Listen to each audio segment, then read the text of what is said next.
Unless something really changes with inventory. What could cause inventory to really change? A big hike in interest rates. That could certainly do it. All right, another year is in the books. 2022 is behind us. It's time for us to take a quick look at previous year's predictions and make some predictions for 2023. So last year about this time, in a nutshell, what I was calling for in 2022 was less inventory, sales about the same, and prices going up. Mind you, at the same time, all of the talking heads, the news media was saying real estate was in for a crash, but not I. So last year I predicted 20% appreciation. And what did we end up with? We ended up with 15. I missed it by a little bit. Missed it by that much. But the moment that I said that I was expecting 20% appreciation for the year, I went on to say, what could cause inventory to really change?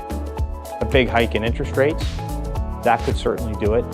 I was right about the interest rates, but I wasn't so right about the inventory. And those of you that follow my Market Mondays know that I've been saying for months now, what if the Federal Reserve's plan to raise interest rates to cause more properties come onto the market, to cause prices to go down, what if that plan doesn't work? What if raising interest rates just causes people to stay put? I think that's what's happened. I think that's why inventory has continued to go down. This is what inventory looks like over the last 4 years. See, they've gone down, inventory's gone down every single year. And with inventory going down as much as it's gone down, price has nowhere to go but up. And 15% appreciation year is pretty darn good. I think it would have been 20. It probably would have been more than 20 if the Federal Reserve didn't stick their nose in and raise interest rates, causing people to not buy and sell real estate. It's more of a stagnant market. So what does this mean for next year? Well, I think the number's between 5 and 10%. I think we're going to see prices go up between 5 and 10%. If you force me to pick a number, my number for 2023, 7% appreciation.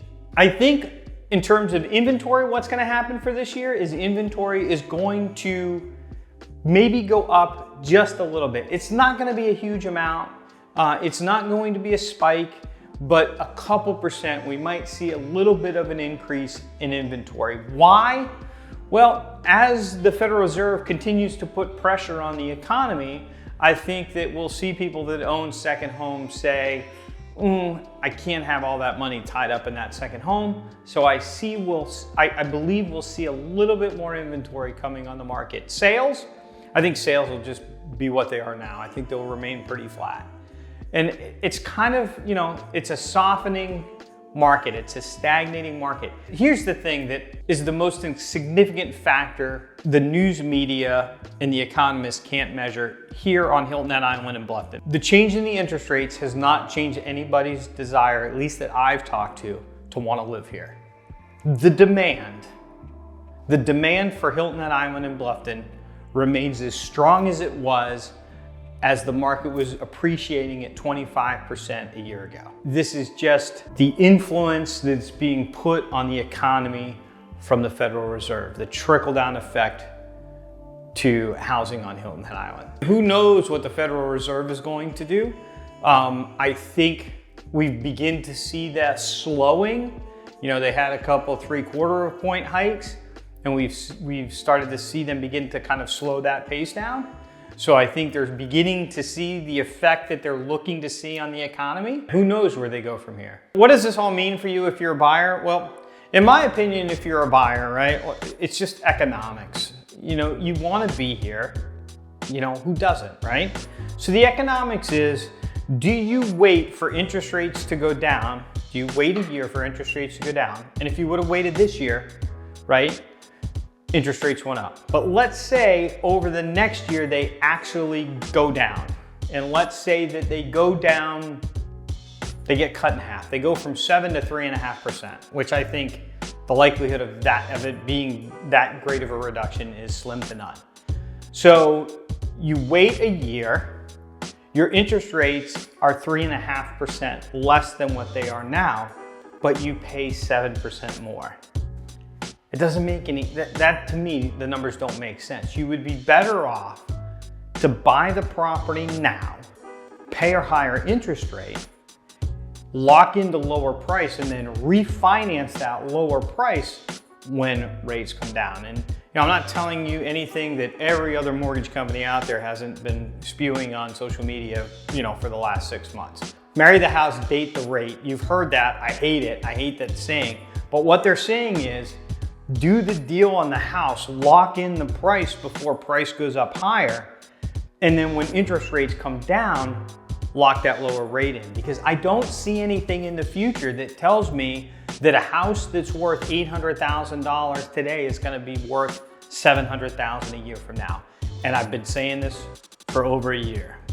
And people a year ago said, I'm crazy in that talk, and prices went up 15%. And they would have gone up more if the Fed didn't stick their nose in.